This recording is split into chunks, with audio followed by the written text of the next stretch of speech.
दोस्तों हमारे चैनल में आप सबका बहुत बहुत स्वागत है। और 28 दिसंबर 2024 राजस्थान के जैसलमेर में एक जगह है मोहनगढ़। यहाँ पर एक ड्रिलिंग चल रही थी। ड्रिलिंग के दौरान अचानक से कुछ फटने की आवाज सुनाई दिया और इसके कुछ ही पलों बाद ही उस बोरवेल से पानी की एक मोटी लहर निकलने लगी। इतनी मोटी लहर को देखकर सभी लोग डर गए। वैसे तो ये ड्रिल होल की चौड़ाई कुछ सेंटीमीटर की थी, पर पानी का बहाव इस कदर बढ़ता चला गया कि कुछ सेंटीमीटर का एक छोटा सा होल बड़ा होकर कुएं का आकार ले लिया और ये पानी तो मानो धरती फाड़कर निकलने लग रही थी। लग रहा था जैसे ग्रेविटेशनल पुल यहाँ पर उल्टा ही काम कर रहा हो। डर के मारे सारे वर्कर्स अपनी जान बचाकर वहां से निकल गए, लेकिन जो मशीन इंस्टॉल की गई थी वो उसी गड्ढे में समा गया। इसके बाद भी पूरे दिन इसी तरह से पानी निकलता रहा। अगले दिन तक पानी का निकलना बंद नहीं हुआ। अब तक न्यूज और सोशल मीडिया की वजह से ये न्यूज पूरे भारत में फैल गया। साइंटिस्ट की टीम भी यहाँ पर पहुंची ताकि पानी का सैंपल लेकर इस पर रिसर्च किया जा सके। इस पानी के साथ जो मिट्टी बाहर आई है, आखिर वो मिट्टी कैसी है, इस पानी में कौन कौन से केमिकल मिक्स हैं, इस तरह के बहुत सारे जांच की अभी करना बाकी है। इन जांच से हमें ये पता चल जाएगा कि ये पानी आखिर कितना पुराना है, ये पानी आखिर यहाँ पर आया कैसे। यहाँ के लोगों का कहना है कि हजारों साल पहले यहाँ से एक नदी बहा करती थी जो आज गायब हो चुकी है, लेकिन आज भी ये नदी धरती के अंदर से बह रही है और ये नदी है सरस्वती नदी, जिसके बारे में हम कुछ देर बाद बात करेंगे। बताया जा रहा है कि शुरुआत में पानी साफ तो निकल रहा था, लेकिन इसके बाद पानी का कलर चेंज हो गया, सीमेंट जैसा पानी बाहर निकलने लगा। अगले दिन तक भी ये पानी का बहाव जारी रहा और फिर 3 दिनों तक लगातार पानी निकलने के बाद धीरे धीरे ये शांत हो गया। राजस्थान गवर्नमेंट ऑफिशियल्स के अनुसार ये हादसा 28 दिसंबर 2024 को सुबह के करीब 10 बजे हुआ। उस समय तक करीब 850 मीटर तक ड्रिलिंग किया जा चुका था। अब सवाल ये आता है कि आखिर यहाँ पर ऐसा क्या हुआ कि पानी इस तरह से निकलने लगी। कुछ सेंटीमीटर का होल अचानक से एक कुएं का आकार कैसे ले लिया। आखिर इस धरती के 850 मीटर नीचे ऐसा क्या छुपा था। क्या ये सरस्वती नदी थी जो अब करीब 4000 सालों बाद बाहर निकलने लग रही थी। आइए सब कुछ समझने की कोशिश करते हैं। आज के इस वीडियो में गवर्नमेंट ऑफिशियल्स मानते हैं कि 850 मीटर नीचे आर्टिजियन वेल मौजूद होगा, इसलिए पानी बाहर आने लगी। पर ये आर्टिजियन वेल आखिर क्या है? दोस्तों, आर्टिजियन वेल एक ऐसा कुआं है जहां से पानी को बाहर निकालने के लिए किसी रस्सी या मोटर की जरूरत नहीं पड़ती। ये अपने आप ही बाहर निकलकर सरफेस पर आ जाएगा। लेकिन आखिर ऐसा होगा कैसे? इसके लिए हमें पानी के बहाव के फिजिक्स को समझना पड़ेगा। सपोज हमारे पास 2 टैंक हैं। एक टैंक में हम पानी भर देंगे और उसे खाली टैंक से कनेक्ट कर देंगे। ऐसे में होगा कि ये पानी तब तक बहकर खाली टैंक में भरता रहेगा जब तक कि दोनों टैंक का पानी बराबर ना हो जाए, यानी कि दोनों टैंक का पोटेंशियल डिफरेंस बराबर ना हो जाए। बराबर होने के बाद पानी का बहाव रुक जाएगा। इस स्टेट को हाइड्रोस्टेटिक इक्विलिब्रियम कहा जाता है। अब यह पानी इसी कंडीशन में तब तक बहता रहेगा जब तक कि हम या नेचर इसके साथ छेड़छाड़ ना कर दे।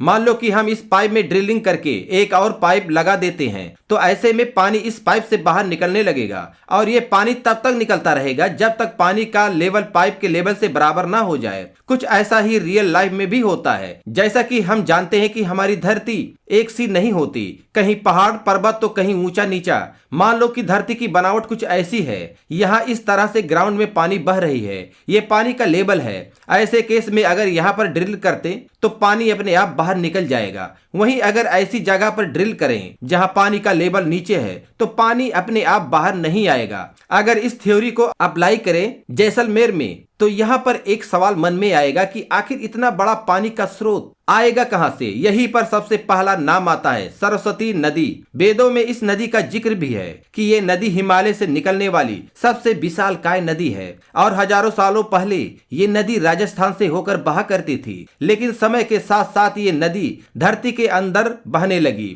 माना जाता है कि आज से करीब 4000 साल पहले ये नदी विलुप्त हो गई थी। इसी नदी के किनारे महाभारत का युद्ध हुआ था। लेकिन जब कभी भी कोई नदी विलुप्त हो जाती है तो वो अपने पीछे कई सारे निशान भी छोड़ देती है। जब इसरो ने सैटेलाइट की मदद से उन निशानों की छानबीन किया तो पता चला कि राजस्थान में थार रेगिस्तान से होते हुए एक बहुत बड़ी नदी बहा करती थी। इसी आधार पर इसरो ने एक मैप भी तैयार किया जिसके अनुसार उस नदी की चौड़ाई करीब 5 से 10 किलोमीटर चौड़ी थी। इसके अलावा इंडो पाकिस्तान बॉर्डर के पास स्थित जैसलमेर में बोरवेल का पानी फ्रेश है। इस फ्रेश पानी में कार्बन 14 और ट्राइटियम H3 के आइसोटोपिक स्टडी से ये पता चला कि यहाँ पर जो फ्रेश पानी है वो हिमालयन वाटर है, जो करीब 20,000 साल पुराना भी हो सकता है। लेकिन जैसे जैसे इस एरिया से दूर जाते हैं पानी थोड़ा नमकीन होने लगता है। इसका मतलब इस इलाके में तो कुछ खास है। आखिर ये हिमालयन वाटर यहाँ पर कैसे आया? जाहिर सी बात है कि यहाँ कोई न कोई ऐसी नदी बहा करती होगी जो हिमालय से निकल कर आती होगी।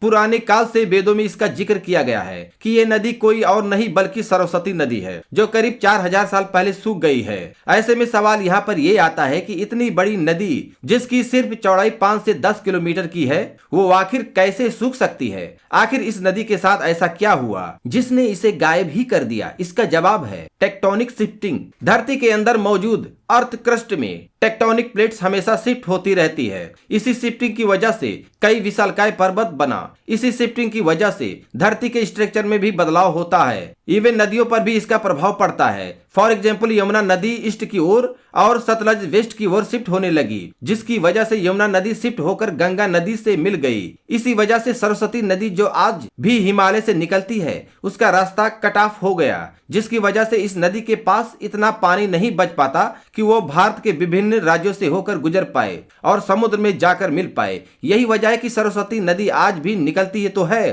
पर ये रास्ते में ही सूख जाती है या फिर धरती के अंदर ही समा जाती है। हालांकि सरस्वती नदी के सूखने के पीछे और भी कई सारे कारण हो सकता है, जैसे कि नेचुरल डिजास्टर, क्लाइमेट चेंज। खैर, अब हम वापस आते हैं जैसलमेर के मोहनगढ़ के पास, जहाँ पिछले 3 दिनों से पानी धरती से बाहर निकल रही थी। क्या ये सरस्वती नदी हो सकती है जो सैकड़ों साल बाद आज धरती से निकल रही है? जवाब है हाँ, और जवाब है नहीं भी। नहीं इसलिए क्योंकि हो सकता है कि ये नदी अब सूख चुकी हो, और हाँ इसलिए क्योंकि हो सकता है कि सूखने के बाद सरस्वती नदी का पानी जमा होकर धरती के अंदर कहीं दबा रह गया, और इस तरह से नदी के सूखने के बाद भी कई सारे वाटर पॉकेट्स अपने पीछे छोड़ गई। समय ने धीरे धीरे इन पॉकेट्स को धरती में दफन कर दिया, और तेज दबाव की वजह से ये वाटर पॉकेट्स पत्थरों के बीच कंप्रेस होती गई। और आज जब हजारों साल बाद 28 दिसंबर 2024 को ड्रिल किया गया तो उस कंप्रेस पॉकेट में पंक्चर हो गया, और जिस तरह से टायर पंक्चर होने के बाद तेजी से हवा बाहर निकलने लगती है, वैसे ही यहाँ पर पानी बाहर निकलने लगी। ये पानी आखिर कितना पुराना है इसका हम अंदाजा भी नहीं लगा सकते।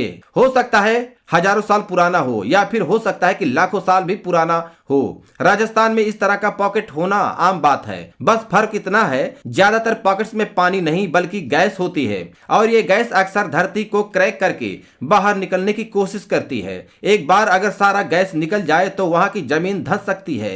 राजस्थान में कई सारे ऐसे केस देखने को मिल जाएगा जहां पर जमीन धंस कर नीचे चली गई हो। बीकानेर में रातों रात 1.5 बीघा जमीन 70 फीट नीचे धंस गया। ये बीकानेर में एक और घटना है। यहाँ भी धरती फट गई और कई फीट धंसकर नीचे चली गई। कई हादसों तो घरों में भी हो गया, जैसा कि धौलपुर में घर कोलैप्स हो गया, 2 लोग मारे गए। 2023 में एक ऑटो सड़क पर चलते हुए जा रहा था, तभी सड़क धंस गया और वो ऑटो भी 20 फीट नीचे गड्ढे में समा गया। 2022 में भी ऐसा ही एक हादसा हुआ था। ऐसे ही न जाने कितने ही हादसे हो चुके हैं राजस्थान में। इसलिए तो मैं कहता हूँ मोहनगढ़ में सिर्फ फर्क इतना है कि यहाँ पर गैस के जगह पानी कंप्रेस हो गया था। गैस के मॉलिक्यूल्स पतली जगह से भी आसानी से निकल सकते हैं, लेकिन पानी गैस के कंपैरिजन में अधिक डेंस होता है, इसलिए ज्यादा केस में पानी अपने आप बाहर नहीं निकलती जब तक कि वहां ड्रिल ना किया जाए। इसलिए मोहनगढ़ में हमें कुछ ऐसा नजारा दिखाई दिया। तो दोस्तों, अगर जो हमारी वीडियो पसंद आई हो तो हमारी वीडियो को लाइक कीजिएगा, शेयर कीजिएगा